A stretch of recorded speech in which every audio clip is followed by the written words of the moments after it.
بقول لك ايه، شفت اللي حصل؟ ومالك فرحان كده؟ ايه يا سيدي اللي حصل؟ ابدا يا سيدي، الدكتور المحترم طلع بيبيع ادويه بره الجدول وترامادول وما شابه ذلك، وما خفي كان اعظم. ايه ده؟ وانت بقى شفت بعينك اللي حصل ده؟ لا يا سيدي، سمعت الناس بيقولوا. امم سمعتهم بيقولوا. ده حتى ام فلان جارتنا طلعت مش محترمه ومش كويسه، وكانت واقفه عند الموقف بتتكلم مع راجل غريب وبيتودودوا. شوف بقى يطلع مين وبينهم وبين بعض ايه.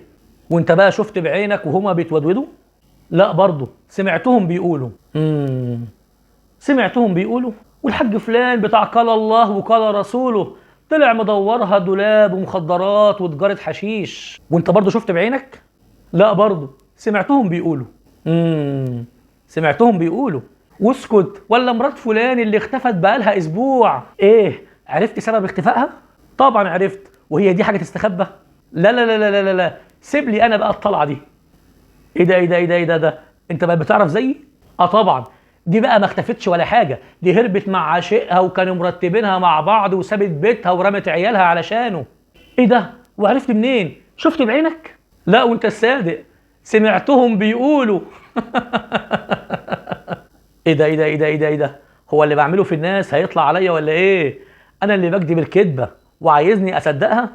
احسنت، اديك قلت كذبه، ورسولك صلى الله عليه وسلم قالها قبلك: كفى بالمرء كذبا ان يحدث بكل ما سمع، وقال اياكم والظن فان الظن اكذب الحديث، وقال لا تجسسوا ولا تحسسوا، وقال الله جل الله: يا ايها الذين امنوا اجتنبوا كثيرا من الظن ان بعض الظن اثم ولا تجسسوا ولا يغتب بعضكم بعضا أيحب أحدكم أن يأكل لحم أخيه ميتا فكرهتموه واتقوا الله إن الله تواب رحيم.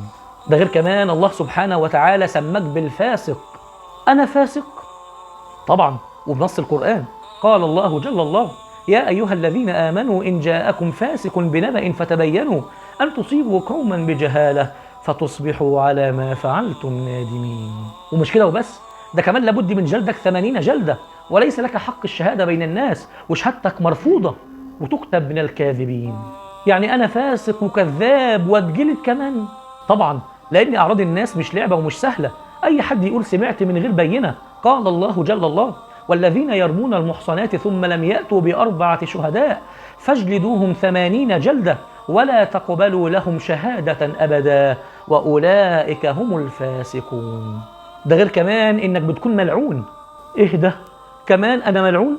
طبعا، وبرضه بنص القرآن. واللعن هنا معناه أي الطرد من رحمة الله. قال الله جل الله: إن الذين يرمون المحصنات الغافلات المؤمنات لعنوا في الدنيا والآخرة ولهم عذاب عظيم. ياه، كل دي عقوبة السمع والخوض في أعراض الناس دون بينة؟ لا طبعا، ده ما يجيش 1% من اللي هذكره لك دلوقتي. إيه ده؟ وهو لسه في أشد من الفسق والكذب واللعن والجلد كمان؟ أكيد طبعا.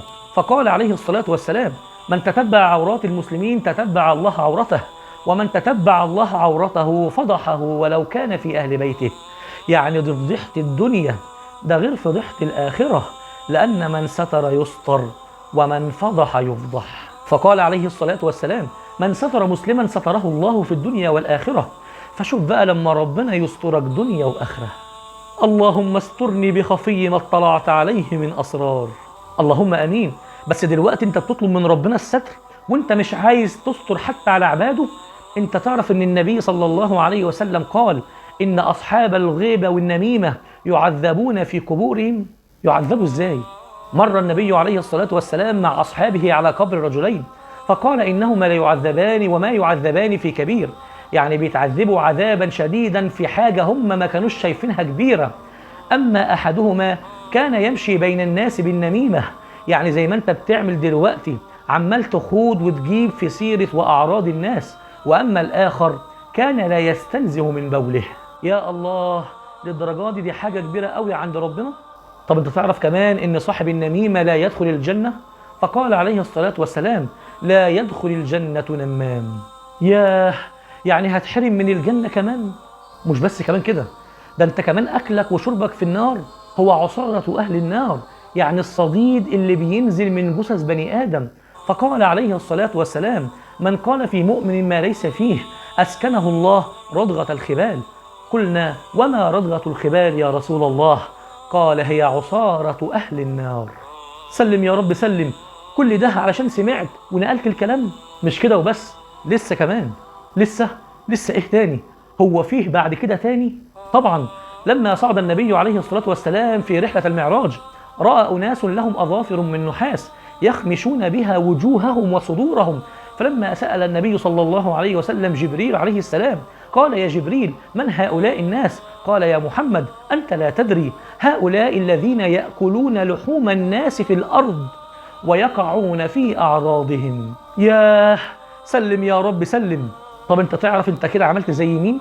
زي مين؟ عملت زي هزال صاحب ماعز بن مالك اللي الرسول صلى الله عليه وسلم أمر برجمه ليطهره من حد الزنا. لما ماعز زنى، هزال صاحبه هو اللي فضل يزن عليه إنه يروح للنبي عليه الصلاة والسلام ويقول له أنا زنيت يا رسول الله فقم علي الحد يا رسول الله، بدل ما كان يقول له اكتم على نفسك واستر على حالك. فبعد ما اترجم ومات ماعز، النبي عليه الصلاة والسلام عرف ان هزال هو اللي فضل يزن عليه ويقول له روح احكي للنبي اللي انت عملته. فالنبي عليه الصلاة والسلام قال لهزال هلا سترته بثوبك، يعني كنت كتمت سره، ولو ما لقيتش حاجة تغطيه بيها غطيه انت بثوبك. فأثناء الرجم وماعز بيموت سمع النبي صلى الله عليه وسلم رجلين يقولون لقد رجم رجم الكلب، فغضب النبي عليه الصلاة والسلام وقال لهما أنتما الاثنين انزلا وكلا من جيفة الحمار الميت هذه، لأكلكما من هذه الجيفة أهون عند الله من خوضكما في عرض أخيكم، لقد تاب توبة لو وزعت على أهل المدينة لوسعتهم. أستغفر الله العظيم وأتوب إليه.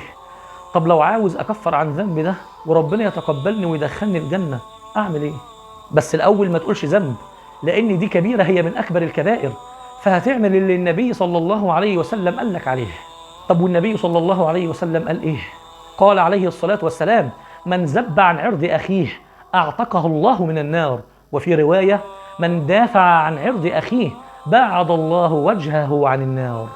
يعني كل مكان وكل مجلس انت اتكلمت فيه عن أخوك ووحشت صورته حاول انك تصلحها وتحسن صورته فيهم، وتحاول انك توقف الفضيحة عندك لما تجيلك، كأنك حارس مرمى واقف جون وفي آخر ماتش في النهائي وفي آخر ثانية خلاص، ولو جه جون انت وفريقك هتخسر، فهتعمل ايه؟ هتسيب الكورة تدخل جون ولا هتبذل أقصى ما عندك علشان تمنعها من الدخول؟